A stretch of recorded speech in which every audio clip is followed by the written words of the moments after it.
नमस्कार। हमारे चैनल में आपका स्वागत है। मैं हूं रामचंद्र मौर्य।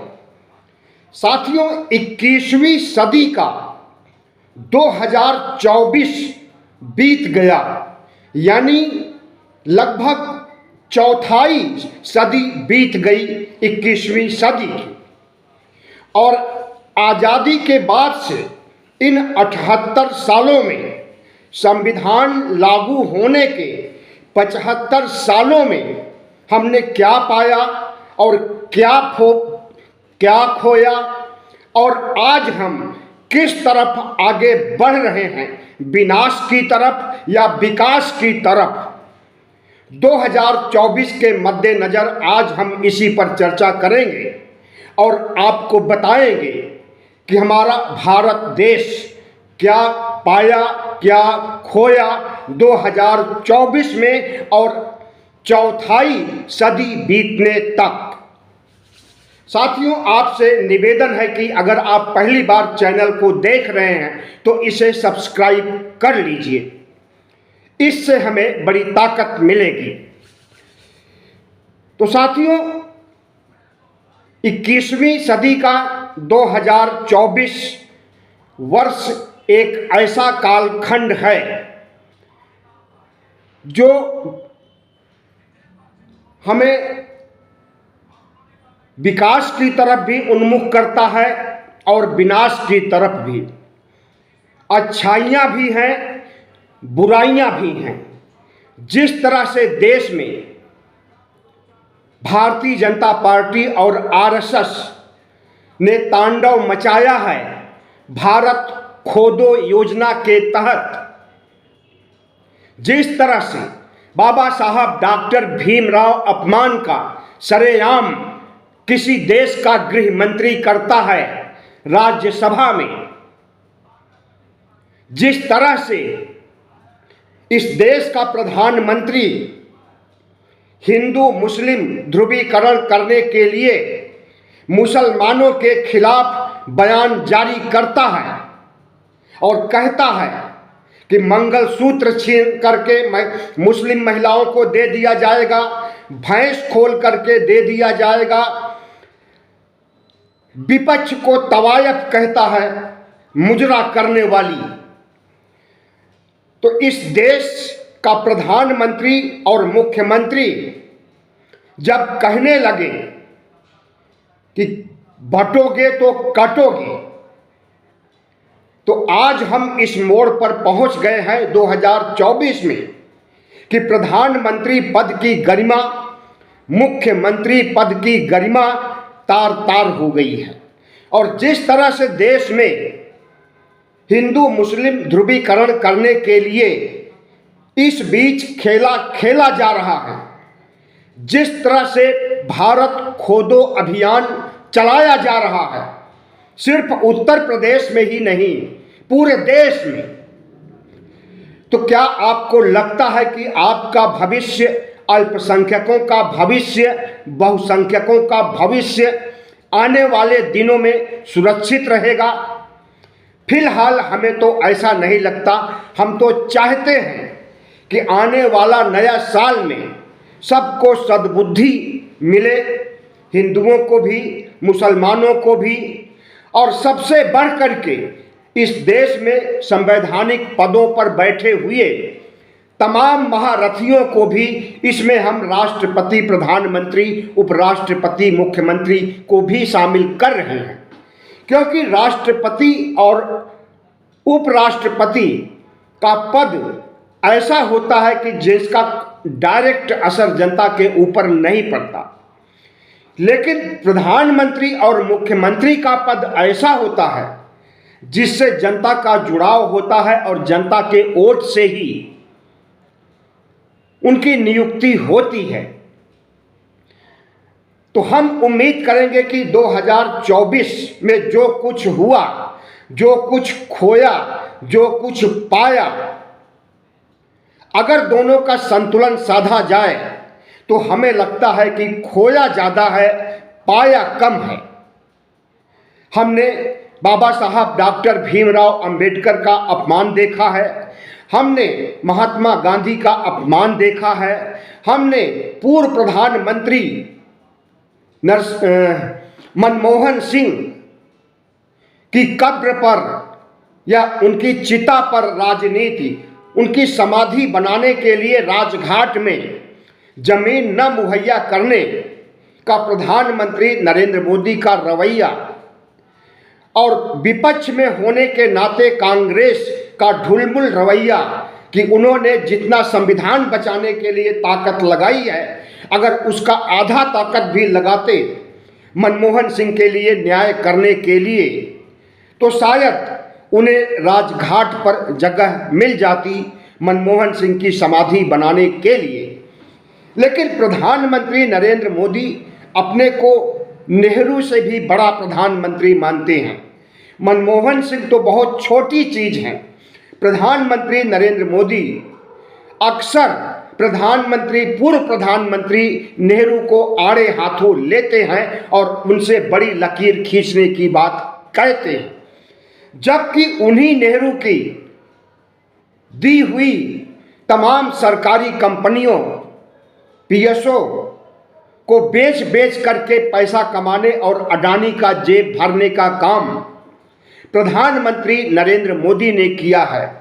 जो इंफ्रास्ट्रक्चर नेहरू जी ने खड़ा किया उसे 2014 से 24 तक नरेंद्र मोदी ने बेचने का काम किया और कारपोरेट में अडानी और अंबानी को माला माल किया और इतना माला माल किया कि अडानी दुनिया का नंबर 2 उद्योगपति बन गया। और भारत को विकसित भारत बनाने का संकल्प लेने वाले नरेंद्र मोदी जिस तरह से झूठ बोलते हैं आर्थिक आंकड़ों पर, विकास के आंकड़ों पर, गरीबी उन्मूलन के आंकड़ों पर, उसे पूरे देश ने देखा है।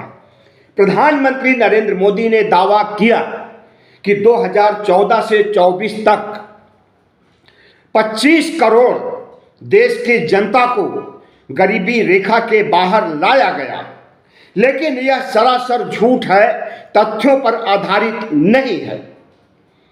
अगर 25 करोड़ लोगों को गरीबी रेखा के ऊपर लाया गया तो 80-81 करोड़ लोगों को मुफ्त 5 किलो राशन क्यों दिया जा रहा है?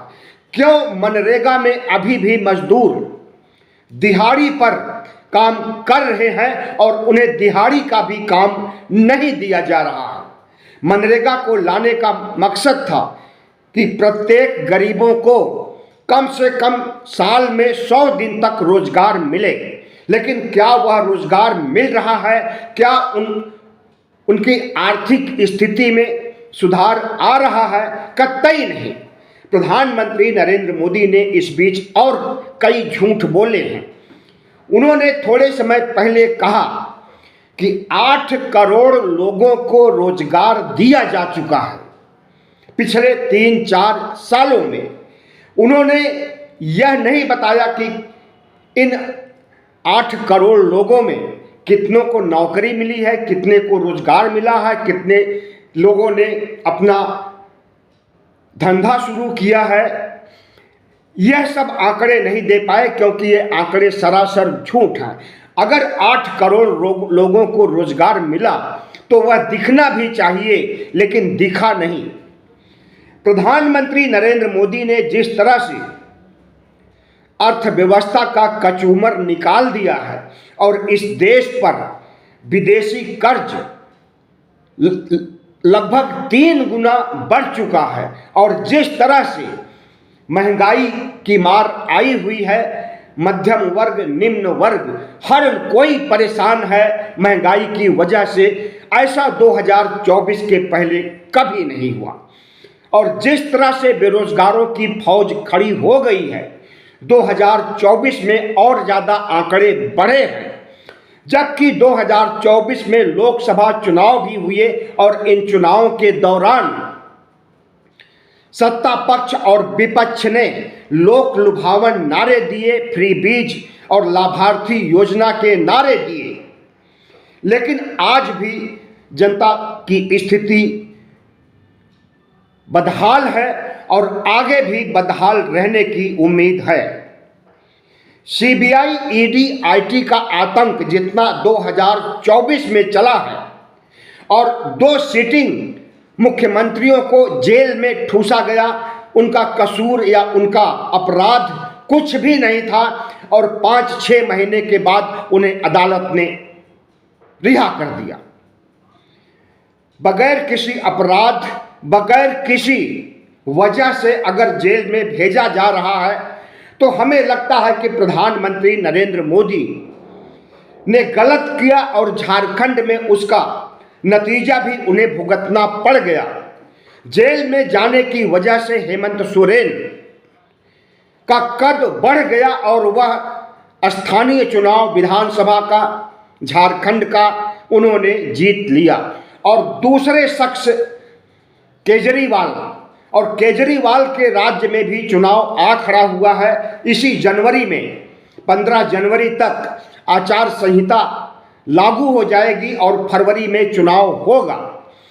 इनको जेल भेजने का मामला भी इतना तूल पकड़ा है दिल्ली की जनता के बीच कि इनकी भी जीत सुनिश्चित है। वैसे अगर जेल नहीं होती तब भी केजरीवाल की जीत सुनिश्चित होती, लेकिन केजरीवाल को हटाने के लिए पूरा मंत्रिमंडल, पूरा भगवा गैंग और पूरा गोदी मीडिया, आईटी सेल जिस तरह से झूठ परोस रहा है और गलत आंकड़े पेश करके नरेंद्र मोदी को जिताने का फरमान जारी कर रहा है, हमें लगता है कि यहाँ पर पिछले 2 चुनावों से भी ज़्यादा बुरी हार होगी। और जिस तरह से चुनाव आयोग धांधली करने की भूमिका बना रहा है, वोटर लिस्ट से नाम हटाने का काम कर रहा है, उसे भी एक मुद्दा बना दिया केजरीवाल ने दिल्ली के विधानसभा चुनाव में, और चुनाव आयोग को भी बेनकाब कर दिया और भारतीय जनता पार्टी के भगवा गैंग को भी बेनकाब कर दिया। तो हमारे देश में लोकतंत्र मजबूत होना चाहिए, लेकिन लोकतंत्र को जर्जर किया जा रहा है। इसी 2024 में नए संसद भवन का उद्घाटन हुआ और वहाँ पर जब मेंबर ऑफ पार्लियामेंट प्रवेश किए तो उन्हें संविधान बांटा गया और उस संविधान से धर्मनिरपेक्षता, समाजवाद शब्द गायब। अपनी मर्जी से संविधान में परिवर्तन करके और संविधान की प्रस्तावना से धर्मनिरपेक्षता, समाजवाद को हटा करके भारतीय जनता पार्टी ने सोचा कि अपना एजेंडा लागू करने का एक आधार तैयार कर लिया है। लेकिन जिस तरह से उनका विरोध हुआ, धर्मनिरपेक्षता और समाजवाद गायब होने का जिस तरह से पुरजोर विरोध हुआ, उससे भारतीय जनता पार्टी बैकफुट पर आ गई। और सिर्फ इतना ही नहीं, उसी नए संसद भवन में सेंगोल मंगा करके दक्षिण भारत से, तमिलनाडु से प्रधानमंत्री नरेंद्र मोदी ने पूरे संसद भवन प्रांगण में सेंगोल को घुमाया हाथों में ले करके और फिर वहां पर स्थापित कर दिया और उसके सामने साष्टांग पड़ गए। आपको मालूम ही है कि सेंगोल राजतंत्र का प्रतीक है। जब कोई राजा अपना राजपाट अपने उत्तराधिकारी को सौंपता है तो सेंगोल भेंट करता है। प्रधानमंत्री नरेंद्र मोदी ने सेंगोल भेंट करके या सेंगोल की प्रतिष्ठा करके, सेंगोल को स्थापित करके साबित कर दिया कि वह इस लोकतंत्र को राजतंत्र में, राजशाही में तब्दील करना चाहते हैं। संविधान के प्रति प्रधानमंत्री नरेंद्र मोदी, आरएसएस और पूरे भगवा गैंग की क्या सोच है, यह भी 2024 में सामने आ गया। और जब लोकसभा चुनाव के दौरान भारतीय जनता पार्टी के तमाम सांसदों ने, जिसमें ऐसे भी सांसद हैं जो मंत्री रह चुके हैं, कद्दावर नेता हैं, उन लोगों ने बयान जारी किया कि 400 पार सीटें हमें दीजिए, हम संविधान बदल देंगे। और संविधान बदलने का मतलब कि मनुस्मृति लागू कर देंगे, और मनुस्मृति लागू करने का मतलब कि भारत को हिंदू राष्ट्र बना देंगे।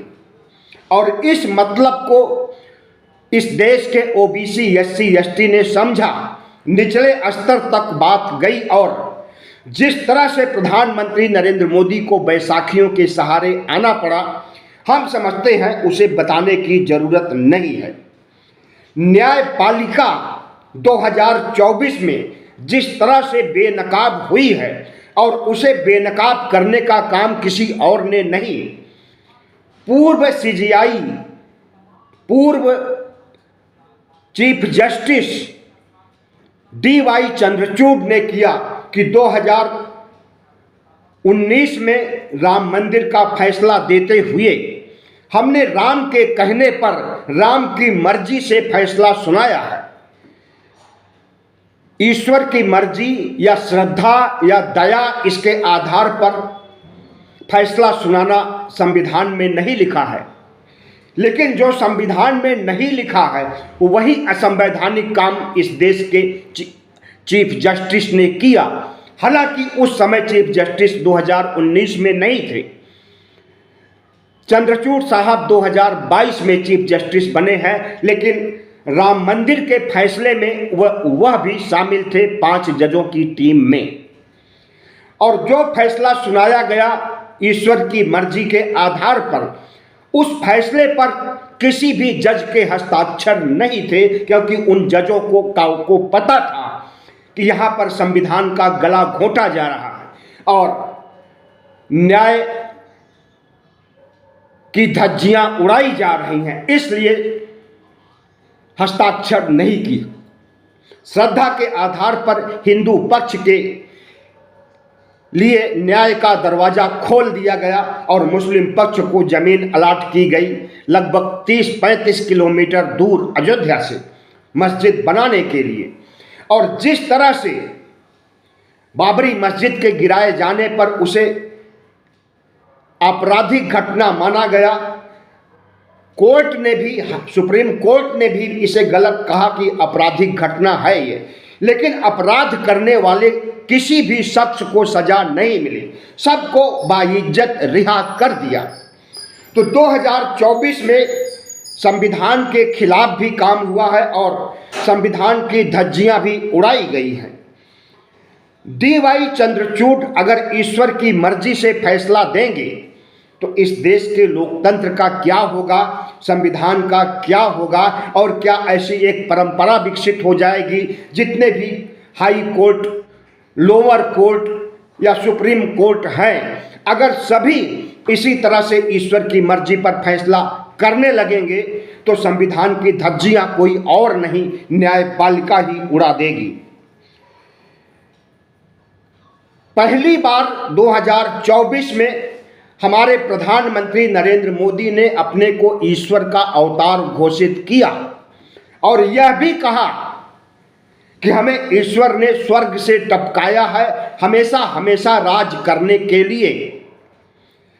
22 जनवरी 2024 को, जिस दिन राम मंदिर का उद्घाटन और प्राण प्रतिष्ठा का काम हुआ था, उस दिन मंदिर ट्रस्ट का प्रमुख चंपत राय कहता है कि नरेंद्र मोदी भगवान विष्णु के 11वें अवतार हैं और उसके बाद फिर अवतारी पुरुष मानने, ईश्वर मानने का एक अटूट सिलसिला चल पड़ा और भारतीय जनता पार्टी, आरएसएस और भगवा गैंग के लोग वाकई प्रधानमंत्री नरेंद्र मोदी को ईश्वर का अवतार मानने लगे और नरेंद्र मोदी खुद अपने को ईश्वर का अवतार कहने लगे।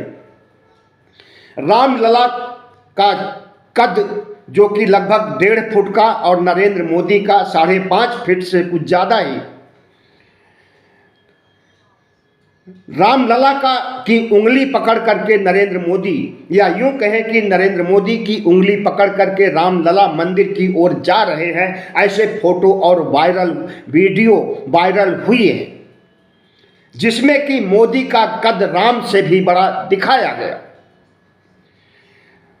2024 में ही जिस तरह से प्रधानमंत्री नरेंद्र मोदी ने मुसलमानों के खिलाफ बयान दिया, सबका साथ सबका विकास कहने वाले नरेंद्र मोदी ने जिस तरह से मुसलमानों को आतंकवादी, घुसपैठिए, अधिक बच्चा पैदा करने वाले और तमाम इस तरह की फब्तियों से नवाजा क्या एक प्रधानमंत्री को शोभा देता है? प्रधानमंत्री पद की गरिमा को तार तार करने वाले, सबसे ज्यादा तार तार करने वाले शायद पहले प्रधानमंत्री नरेंद्र मोदी हैं। हम समझते हैं कि नेहरू से लेकर के मनमोहन सिंह तक किसी ने भी इस ढंग से अल्पसंख्यकों के खिलाफ बयान नहीं दिया, और अल्पसंख्यकों में सिर्फ मुसलमान ही नहीं बल्कि सिख, बौद्ध, जैन, ईसाई धर्म के लोग भी इनके निशाने पर हैं। मनमोहन सिंह के साथ अन्याय किया गया और उन्हें राजघाट में उनकी समाधि बनाने और उनके पार्थिव शरीर को जलाने के लिए जगह नहीं दी गई,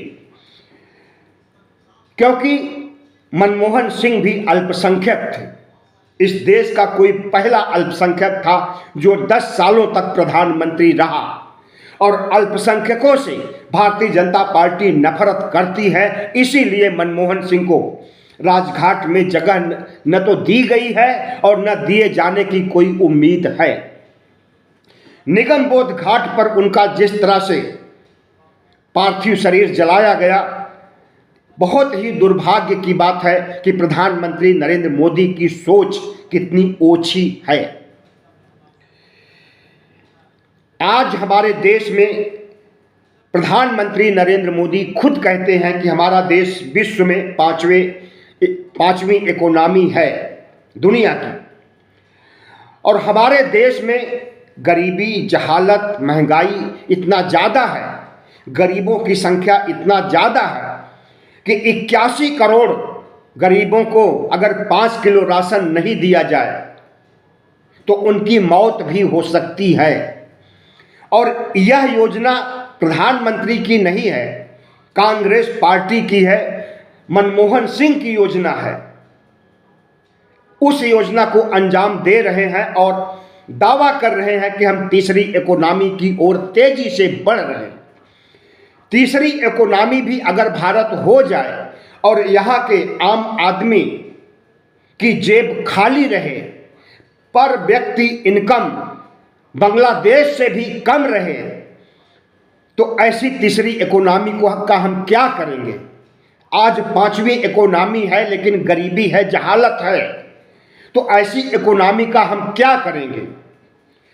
प्रधानमंत्री नरेंद्र मोदी आरएसएस से निकले हुए हैं और आरएसएस के एजेंडे को आगे बढ़ाना चाहते हैं, लेकिन आरएसएस जितनी उम्मीद करता है आगे बढ़ाने के लिए उतना नरेंद्र मोदी नहीं बढ़ा पा रहे हैं। इसीलिए संघ प्रमुख मोहन भागवत नाराज चल रहे हैं, और आज से नहीं 2024 के लोकसभा चुनाव होने के पहले से ही आरएसएस और बीजेपी में घमासान छिड़ा हुआ। और अभी कुछ दिनों पहले जब मोहन भागवत ने कहा कि हर मस्जिद के नीचे शिवलिंग या मंदिर की तलाश करना गलत है, तो इस पर पूरा भगवा गैंग, साधु समाज, तमाम साधु संत से लेकर के शंकराचार्य तक तमाम जगत गुरु जो अपने को स्वयंभू जगत गुरु मानते हैं, इन्होंने फतवा जारी किया मोहन भागवत के लिए, भद्दी भद्दी गालियां दी, लानत मलानत किया। तो यह सब भी इसी 2024 में हुआ है। बाबा साहब डॉक्टर भीमराव अंबेडकर का अपमान बड़े संवैधानिक पद पर बैठ करके गृह मंत्री अमित शाह राज्यसभा में करते हैं, तो यह भी 2024 की गतिविधियों में जोड़ा जाएगा। और इसके खिलाफ जिस तरह से कांग्रेस पार्टी और इंडिया गठबंधन ने संसद से सड़क तक जय भीम के नारे लगाए, प्रदर्शन किया और प्रधानमंत्री नरेंद्र मोदी अमित शाह को बैकफुट पर लाया, हम समझते हैं 2024 की यह एक बहुत बड़ी घटना है। हमने आज तक, मैं दिल्ली में 1990 से रहता हूं, इतने दिनों में मैंने दिल्ली में किसी नेता के मुंह से जय भीम का नारा किसी प्रदर्शन के दौरान नहीं देखा। लेकिन वह दिन देखने पड़ गए जब अमित शाह ने बाबा साहब डॉक्टर भीमराव अंबेडकर को अपमानित किया। तो विपक्ष की ओर से एक बड़ा मुद्दा बनाने के लिए बाबा साहब की तस्वीर लेकर के संसद भवन में जय भीम के नारे लगाए गए, सड़कों पर भी जय भीम के नारे लगाए गए। तो यह एक बहुत बड़ी उपलब्धि है। और जिस तरह से 22 जनवरी को हुई प्राण प्रतिष्ठा और मंदिर उद्घाटन के बाद भी वहां का सांसद हार जाता है, वह भी 2024 की बड़ी घटनाओं में माना जाएगा। और यह माना जाएगा कि भारतीय जनता पार्टी आरएसएस की सोच जो संविधान बदलने की है, वह कभी सोच साकार नहीं हो पाएगी। मनुस्मृति लागू करने की है, वह सोच भी नहीं कभी कामयाब हो पाएगी। भारत को हिंदू राष्ट्र बनाने की सोच है, वह सोच भी 100 सालों तक हम समझते हैं नहीं लागू हो पाएगी, जैसे 100 सालों तक लागू नहीं हो सका है। 1925 में बना आरएसएस हिंदू राष्ट्र बनाने के लिए आरएसएस का गठन किया गया था। अगले साल 2025 में आरएसएस के 100 साल पूरे हो रहे हैं विजयदशमी के दिन। भारतीय जनता पार्टी आरएसएस के पर्दे के पीछे से यह आवाज आ रही है कि यह अगले साल 2025 तक संविधान हटाने और भारत को हिंदू राष्ट्र बनाने की पूरी कोशिश करेगा और उसके लिए तैयारियां चल रही हैं। इंडिया गठबंधन को, इस देश के बुद्धिजीवियों को और ओबीसी एससी एसटी के मतदाताओं से अपील है कि इनके हिंदू राष्ट्र के एजेंडे को कामयाब नहीं होने देना है किसी भी कीमत पर। और भारतीय जनता पार्टी जो कि किसी भी दिन गिर सकती है, क्योंकि नीतीश कुमार नाराज चल रहे हैं और जिस तरह से नाराज करके उन्हें दिल्ली से वापस भेजा गया है बिहार पटना, तो जल्दी ही कोई गुल खिलाने वाले हैं। 2024 की बड़ी घटना में यह भी शुमार किया जा सकता है। साथियों, अंत में आपको 2025 की बहुत बहुत शुभकामनाएं, बधाइयां। और हम यह उम्मीद करते हैं कि 2025 जो कि 21वीं सदी का चौथाई कालखंड है, जैसे जैसे आगे बढ़े वैसे वैसे भारत विकास की ओर आगे बढ़े और विकसित राष्ट्र बने। इस देश के निवासियों में 140 करोड़ लोगों में आपसी सद्भाव हो, भाईचारा हो और देश को आगे ले जाने की इच्छा शक्ति हो। बहुत बहुत धन्यवाद।